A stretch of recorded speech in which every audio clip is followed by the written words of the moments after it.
Cuman saya cuma mau ngejelasin detailnya ya, kenapa saya bisa berani speak up, kenapa saya bisa berani untuk mengundurkan diri gitu. Awalnya tuh waktu Latsar 2020 diancam dipecat. Nah, ini diancam dipecat juga lucu sih. Kamu katanya kalau laporan ini nggak diturunkan bisa dipecat karena bisa dianggap merusak nama baik instansi.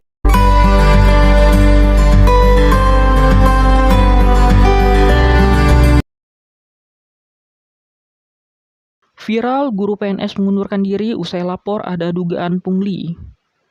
Viral sebuah video di media sosial yang menunjukkan seorang guru aparatur sipil negara di Kabupaten Pangandaran.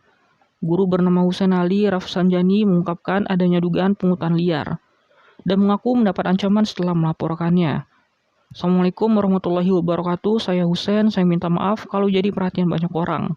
Saya cuma mau menjelaskan detailnya kenapa saya bisa speak up dan bisa berani untuk mengundurkan diri, kata Husain dikutip melalui Instagram pribadinya Rabu 10 Mei 2023. Husain mengaku mendapati kejadian tersebut saat mengikuti pelatihan dasar sebagai calon pegawai negeri sipil atau Latsar pada 2020, di mana saat tahun tersebut Husain lolos seleksi CPNS 2019 hingga mengharuskan dia mengikuti Latsar selama 2 minggu. Sebelum mengikuti Latsar, Husain mengaku dimintai uang untuk kegiatan latihan dasar yang berlokasi di Bandung. Namun tak hanya itu, dirinya kembali dimintai uang saat pelaksanaan Latsar sebesar 350.000. Pada saat itu dia merasa kesal, pasalnya anggaran yang dimintai tersebut tidak diberi kejelasan apa tujuan penarikan anggaran bagi anggota yang mengikuti Latsar tersebut. Menurutnya, rasa kesal tersebut juga timbul dari posisi Husain dan rekan-rekan lain sedang sulit karena tidak memiliki uang. Apalagi gaji yang seharusnya menjadi hak Husain akui belum dibayar selama 3 bulan. Awalnya tuh waktu Latsar di tahun 2020, setelah kita mendapat surat tugas dengan detail biaya anggaran yang sudah dibiayai negara, tiba-tiba hamin seminggu kita disuruh bayar untuk transport. Yang bikin jengkel, ikut nggak ikut, kayak lagi hamil atau sakit, itu juga disuruh bayar. Terus waktu lagi Latsar tiba-tiba ditagih lagi uang sebesar 350.000 ungkapnya. Dalam keadaan tersebut, Husain kemudian berinisiatif untuk melaporkan kejadian tersebut ke situs lapor.go.id dengan maksud itikat baik. Saya kasih cantumannya, saya kasih screenshotannya, penagihannya, saya kasih bukti transferannya dengan kata-kata yang baik dan kata-kata yang saya pikirkan bersama teman-teman saat itu. Gak lama setelah itu tiba-tiba dicari siapa yang lapor katanya.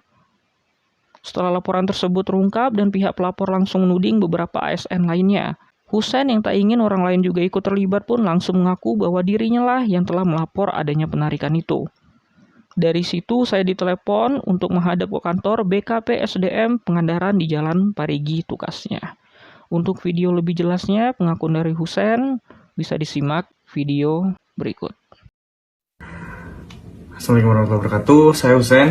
Saya minta maaf kalau memang jadi perhatian banyak orang. Cuman saya cuma mau ngejelasin detailnya ya, kenapa saya bisa berani speak up, kenapa saya bisa berani untuk mengundurkan diri gitu. Awalnya tuh waktu Latsar 2020, setelah kita menerima surat tugas dengan detail anggaran yang sudah dibiayakan oleh negara, tiba-tiba hamin seminggu kita disuruh bayar uang transport. Yang bikin jengkelnya tuh ikut nggak ikut sama rombongan. Kalau saya kan naik motor dari Pangandaran ke Bandung. Ada juga kan orang yang nggak bisa ikut karena lagi hamil atau lagi sakit, itu juga disuruh bayar. Makanya bagi saya jengkel aja gitu. Tapi ya udahlah, saya bayar pada waktu itu. Terus di waktu lagi Latsar tiba-tiba ditagih lagi uang sebesar 350.000. Ya walaupun under sejuta lah, bagi beberapa orang mungkin bukan seberapa, tapi bagi kita nih agak berpengaruh gitu. Apalagi waktu itu tuh kita gaji selama 3 bulan belum dibayar, benar-benar belum dibayar, lagi dirapel katanya. Oh ya udah gitu, cuma kan jadi berat banget gitu. Sampai yang nagih tuh saya bilang saya nggak ada uang banget, saya kasih screenshot isi rekening saya nggak ada.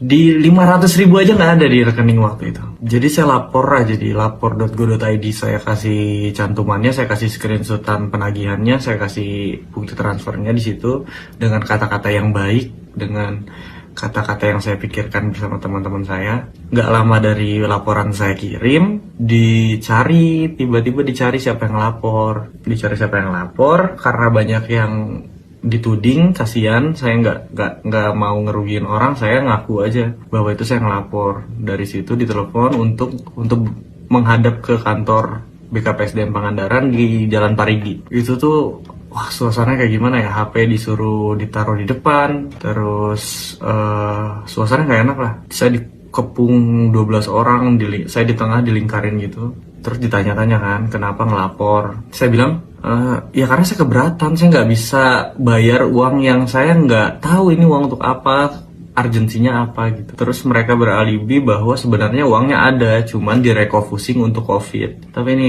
maaf ya, kan saya walaupun masih muda nih, saya kan maaf nih sekali, saya kan nggak goblok gitu. Saya gini-gini juga sarjana 1 saya teh, nggak bisa. Kalau uang negara tuh, kalau perpindahan dana tuh pasti ada suratnya. Saya mintalah surat perpindahan dananya, mana Bu, biar saya laporin untuk nurunin laporan sebelumnya. Masuk akal. Mereka bilang beralasan lagi, katanya nah sebenarnya uangnya nggak ada. Jadi karena kamu latsarnya waktu awal online tiba-tiba offline, jadi dananya belum disiapkan dari awal lah. Jadi berbeda sama argumen sebelumnya. Saya nggak akan nyebut nama orangnya ya, karena sampai sekarang saya belum ada dikontak sama pihak Pangandaran. Setelah itu di sidang lah, ada 6 jam kali saya di kantor, di sidang, disuruh nurunin, diancam dipecat. Nah ini diancam dipecat juga lucu sih. Kamu katanya kalau laporan ini nggak diturunkan bisa dipecat karena bisa dianggap merusak nama baik instansi. Saya bilang dengan polosnya, karena saya waktu itu masih umur 24 atau 25 gitu. Saya bilang, ya udah Pak, saya minta surat pemecatannya hari ini juga, kata saya. Dari situ bingung aja, mereka jadi bukan ngancem ya, ngomong ke teman CPNS saya di satu sekolah, harusnya diawasin usianya gini. Jadi ngerugiin banyak orang, saya jadi nggak nyaman kan. Sekolah saya didatengin, dicari masalahnya ada apa, padahal baik-baik aja sekolah saya. Jadi saya merasa dirugiin gitu, maksudnya dirugiin, diancamnya ke orang lain. Saya nggak bisa tuh, kalau ngancam ke saya nggak masalah, cuman kalau ngancam ke orang lain itu berat lah bagi saya. Dari situ dipanggil lagi minggu depannya lagi untuk nurunin laporan. Ya udahlah, saya capek karena banyak yang dirugiin. Saya nurunin laporan sampai bulan Maret 2022. Itu tuh ada kasus lagi di instansi itu. Katanya ada CPNS yang ngambil uang kas. Tapi kok proses persidangannya nggak kayak saya gitu. Saya di sidang kayak saya tuh koruptor gitu, kayak saya tuh pembunuh gitu. Segitunya lah pokoknya, saya nggak bisa nerangin secara detail ya. Tapi kok yang jelas-jelas ngambil uang kas ini nggak ada sidang kayak saya, nggak ada rame-rame kayak saya. Saya tuh dulu ya, waktu saya ngelaporin, saya tuh dibilang di grup kabupaten itu, kalau Husein nggak nurunin laporan, SK 1 kabupaten nggak akan turun.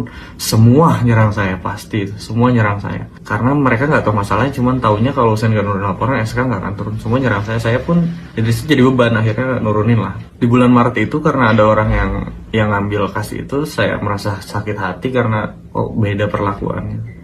Dari situ saya cabut ke Bandung. Sampai Bandung setahun saya nunggu surat pemecatan nggak keluar. Ya udah, saya memutuskan untuk mundurkan diri aja. Berat sih. Orang tua juga berat. Ibu saya nangis, ayah saya juga bingung harus ngomong apa. Cuman ya mudah-mudahan ada rezeki lain gitu. Saya memohon banget ya untuk pemerintah Pangandaran, udahlah, orang-orang yang kayak gitu jangan dipakai terus gitu. Masa mau kayak gitu terus sih, udah tahun 2023 ini teh. Masa saya harus nyembah-nyembah biar nggak ada lagi kejadian kayak gitu, biar nggak ada lagi orang-orang kayak gitu. Malu atau itu aja sih paling yang bisa saya sampaikan. Terima kasih banyak untuk atensi orang-orang di keluarga net.